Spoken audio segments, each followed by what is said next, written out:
Believe that the dismemberment took place on the first floor of that residence. New tonight, a woman accused of killing her landlord. The gruesome murder leaves a North Side neighborhood reeling. Anthony Ponce has details. Along with announcing murder charges against the tenant for killing her landlord, CPD releasing some very distressing details about the crime that they say occurred here in the residence that they shared early Monday morning. Namely, that this suspect killed, then dismembered her body, and was in the process of trying to cover her tracks when she was taken into custody. Hey there, besties. Thank you for stopping by. I am MICHONDENYSE. Shout out to everyone that has sent this to me. You already know I already saw this. Sugar honey iced tea. If I could say that this is the only time, then I would, but I can't say that. Okay, this is just being, advertised because it's so horrific. Like, there have been stories like this, which is another part of when people are carrying on about the landlord is so this, the landlord is so that, the landlord. When you're dealing with people at a certain income level, when you're dealing with people in certain neighborhoods, when you're dealing with people that are not used to having anything, we got to be mindful of who it is that we're dealing with and take that into account when kicking people out, evicting them, collecting rents, going to their homes, being mindful of who's in the home when you know daggone well they shouldn't be there, people who aren't paying, people who are destroying your property. There's so much that goes into being a landlord. For all these people to come out here and always try to say greedy, nasty, mean, only for money people. And that shows me your ignorance if you're here. And it shows me the fact that you don't give a damn about commerce because you're too emotional thinking that people who are running a business should care about people who can't hold up their end of a contract. Because at the end of the day, a landlord and a tenant is a contract. The agreement between them is a contract. And tenants never understand, not never, a lot of the times don't understand what it is that they are signing. And people think that once they get in, that they just in, that's it, that's all. And they just do what they want. And it's theirs. And it's not. And people wonder why. And I don't know the situation completely with this, so we're kind of seeing it together. I don't know if she's got public assistance or not. The odds are she does. I'm assuming, I do not know, allegedly. But what I will say is that with the people that I've ever dealt with, and I've dealt with black people, let me rephrase, black women, white women, girlfriends and boyfriends, Spanish people. I've dealt with all those people in my years of landlording. The most difficult time came from black woman and her kids, okay? No difficulty with the Hispanic, little bit of difficulty with the white male and his girlfriend. Handled it. But it's interesting to know, as usual, all day, every day, for the most part, it's always these black biatches that think that they run the daggone world, that got everything going on, that know everything about everything, that taking care of the kids, that's got the money, that's got the food, got the education, got the this, got the that, got the this, got the that. Now we out here doing this type stuff.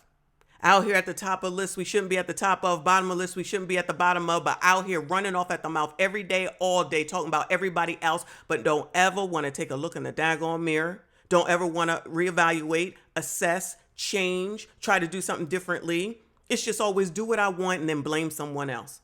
Do whatever I want and then blame something else. And then it gets down to the dire situation that this poor lady, rest in peace to this landlord, all she did, honestly, at the end of the day, was give your punk ass a chance.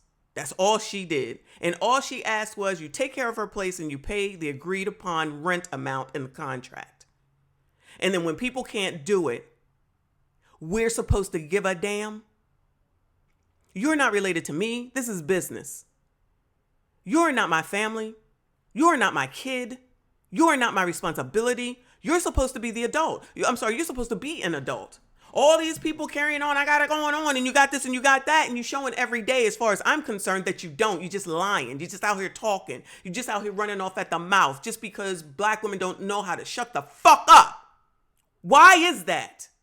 This is so freaking ridiculous and so unnecessary. Now, listen, I'm not saying that any other type of things going on that we see every day in the world is right or whatever. I'm not. But let's not act like I ain't been pointing this type stuff out with the evictions, the Section 8, the renting, and all that housing crisis stuff. Rest in peace to Kevin Samuels, who was also saying the same daggone thing. Nobody want to have a plan. No one want to work with a man. No one wants to go to work on their own. They just think somebody's supposed to give and give and give and give. And all they know how to do is take and take and take and complain and take and whine and take and take. And it's freaking old and it's ridiculous. This is the extreme, of course. But all because you don't want to get your punk ass up and go to work and pay for where it is that you lay your funky ass. But somebody's supposed to feel sorry for these people because they got kids. And I don't know if this woman has kids. I honestly don't give a damn at this point. I mean, obviously I will have empathy for the kids because they are caught up in it. But at this point, these people don't care enough about their kids to get their shit together. I don't give a damn about you. Be on the effing street. Give them kids up. Give them to their fathers. Take them to the hospital. Take them to the fireplace. Not the fireplace, y'all. The fire station. The police station, foster care at this point, because you biatches don't care about any of your kids. And again, I don't know that this woman has kids, but I'm just thinking about all these stories that I'm doing over and over and over and over again to accumulate to this. I'm freaking tired and I'm pissed off now. Many of the tenants who lived in this house were afraid of this individual. Afraid of 36-year-old Sandra Kalalu, pictured here in January after she was arrested for battery. Kalalu is now charged with first-degree murder in the death of her landlord, 69-year-old Francis Walker. Kalalu's landlord, who police say moved to evict her over the weekend after she exhibited aggressive behavior. The deceased. She exhibited aggressive behavior. And everyone else that lived in this duplex or triplex or whichever kind it is were afraid of her. Why? Why should everyone be afraid? That's what black women want. They want people to be afraid so that when they walk down the street, that people get out of their way like they a damn queen, a king, I don't know, a rat, a roach. And that's what they want for you men. They want you to be afraid. They want you to be under their feet. I've said it a million times and I'm going to continue to say it. That's what they want. They want you to bow down, kiss their ass, let them do whatever they want while giving them everything that they want, with no questions asked. In any type of world, in anybody's mind where you think that that's right, please go seek help. Please go to a mental institution. Please go find some medicine. Please go find a doctor. Find a psychiatrist, a psychologist. Hell, at this point, go see the TikTok therapist. Because most of you biatches are out of your freaking minds. The person who owns the residence had actually served the defendant with like a notice to leave or an eviction notice. And that was done very recently. I don't want to get the day wrong, but I think it might have even been done as recently as of Saturday. At 2:30 a.m. Monday, tenants here say they heard screams, and when they didn't see Walker emerge from her unit all day, alerted police. The tenants and the police went in and they were able to find some additional blood inside the tenant's room, at which point they discovered gruesome remains in a freezer. And then you had the audacity and the nerve to dismember this woman and then put her in a damn freezer. Like, one, fuck you. Two, you actually thought that you were going to get away with this. Three, no common sense whatsoever. So what do you think, that you live in the Taj Mahal and no one would hear anything while you down there rustling, tussling, or whatever the heck it is that happened with that woman? You didn't think, 3 or 4, that you wasn't going to be the first person as a suspect. And 5, it's in the damn place where you both live. No thought into anything. Just crazy. I can't even call this emotional. It's just freaking crazy. Not crazy, get off. Crazy as in you know nothing about nothing. This is a 36-year-old person, female. 36 years old and you can't pay your fucking rent. You can't pay to live, to put your damn head down somewhere. And since they ain't mentioned kids, I'm assuming she ain't got none. So it's just yo punk ass. It's just yo punk ass. It's a freaking room or a part of a duplex. So how much could it be? Even if it was $1,000 motherfucking dollars, you can't go get $250 damn dollars a week. $250 a week. And I don't know, y'all. I'm just saying, it don't matter what it is. You sign your name on that damn contract. You agreed to pay that daggone rent. If you couldn't, the best thing you could do is just leave. No. Why would anyone leave? Oh, no, because you got dummies out here saying, it's not fair. It's not right. We have a homeless housing crisis problem. Oh, my God, it's not fair. Poor woman's. No. Get your ass out there on that bench if you can't afford anything. I do not care. We do not care. We do not care. If you don't care about you and your fucking family, we do not care. Monday evening, police say Kalalu had called a tow truck using Walker's credit card and was en route with the driver to Foster Avenue Beach, where she left her car and was in the process of concealing evidence in a lakeside trash can. The garbage can was taken down to the medical examiner's office, and there were bloody rags and linens found in that garbage can. Police say Kalalu threatened that tow truck driver at knife point before being taken into custody. She is also charged with aggravated battery for that and concealment of a homicide. So straight crazy and up out of her mind is what you're saying to me right now. That's what I'm hearing. No regard for herself, no regard for anyone else. Don't care about nothing. I don't want to hear about insane or anything. No, I don't want to hear none of that. Take all them charges. Put that ass up under the daggone jail. No empathy, no sympathy. We do not care. Take her all, the max. Whatever the max is. More disturbing details in the case of the tenant accused of killing her landlord, 69-year-old Frances Walker. We learned today that Walker's head, arms, and legs were found in the freezer of her home, but her torso has not been recovered. Right? Child, I can't do this. I cannot do this. Oh, child. Rest in peace to this woman, y'all. But this is...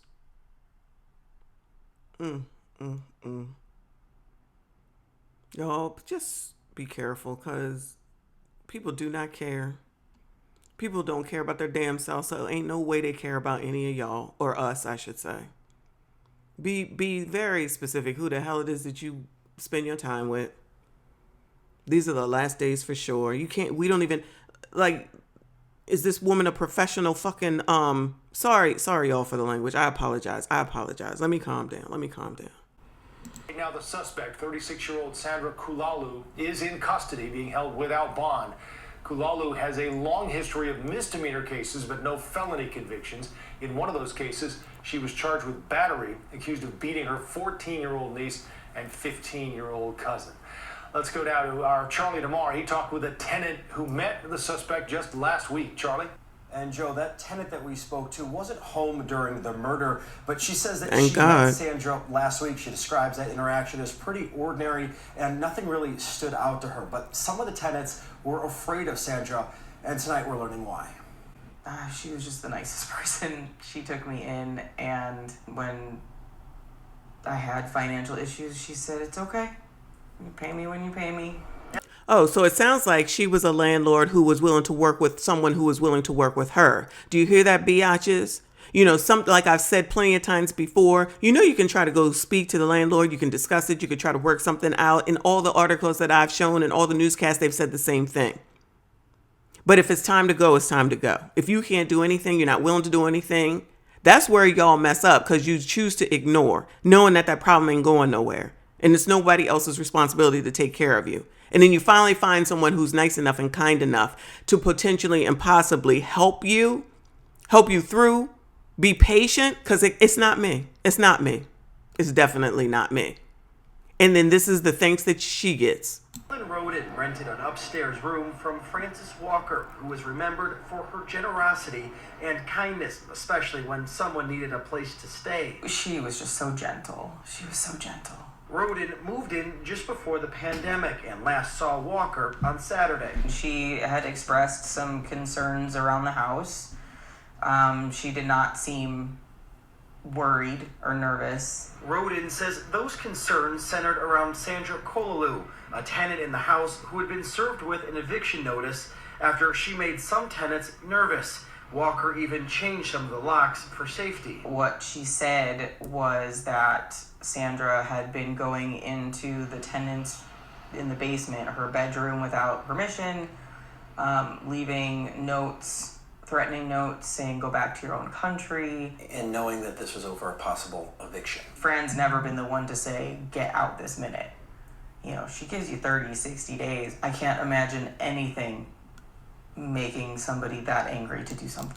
I agree with you, but it sounds like they didn't even have anything in writing. I would say they don't have anything in writing, that she was just being kind. You can't be nice to anybody. I'm sorry to say that. You can't be nice to nobody. You can't trust anyone. You can't be nice to these kids. You can't be nice to these biatches. You can't be nice to a lot of these damn dudes, okay? You can't be nice to nobody, all right? I'm sorry. I hate to be the bearer of bad news, but everybody crazy. Everybody out for self. Nobody cares. Nobody has any respect. Nobody has any shame. All it is about what they can get the easiest and the quickest way in order to get it. Thing like that. Kolalu is now charged with murdering and dismembering her landlord inside the home. Walker's head, arms, and legs were found in the freezer. Her torso has not been found. Bloody rags were discovered inside a garbage can at Foster Beach. The sadness, the anger, the confusion, the disbelief that, you know, something like this happens. Rodin's sense of safety and comfort that she once felt inside the home forever shattered. This is not going to be forgotten. This is not something that we're going to just go back to normal anytime soon. Tenants are allowed back into the house. It's no longer a crime scene. Rodin says she's been back a few times to grab some personal belongings, but she's not staying at the house right now. She doesn't know if or when she'll feel comfortable doing so. Of course. Who would want to go back to a scene as horrific as this, and then they're sitting up here saying that they can't even find the woman's torso? Sheesh. Well, then, among the horrible details from today's bond hearing, prosecutors revealing that the victim's torso has yet to be found. Chicago police on Monday finding Fran Walker's severed head and limbs in a boarding house freezer. The defendant moved into her first floor bedroom in July of 2022. The first signs of trouble could... July 2022, we are only in October. Shh. God, I swear. County prosecutors say was when Sandra Kolalu kept trespassing into the bedroom of a fellow tenant. The victim changed the locks on 2 doors in the home. Tensions quickly rising, investigators say, among the 5 tenants and property owner, Frances Walker, all sharing the 2-story West Rogers Park boarding home. Now, prosecutors at today's bond hearing say that the suspect, who faces first-degree murder charges, has 3 prior misdemeanor convictions on a forgery charge, a 2012 domestic battery conviction, and a 2017 DUI. In West Rogers Park, Julian Cruz, It's just disgusting. It's just disgusting. It's just disgusting. Oh, my goodness. And as soon as another landlord says that they refuse to take Section 8, somebody's going to be upset about that because it's not fair. So I'm not saying that this is going to make anything worse. I'm not saying it's going to make anything better. But if anyone thought that renting a place, personal rent, Section 8 was going to get any easier, understand that ain't never going to happen. Winter is here. And you best find a way to make it work. That's it. That's all. If you made it this far, I appreciate you. Please consider subscribing. I will see you all in the next one.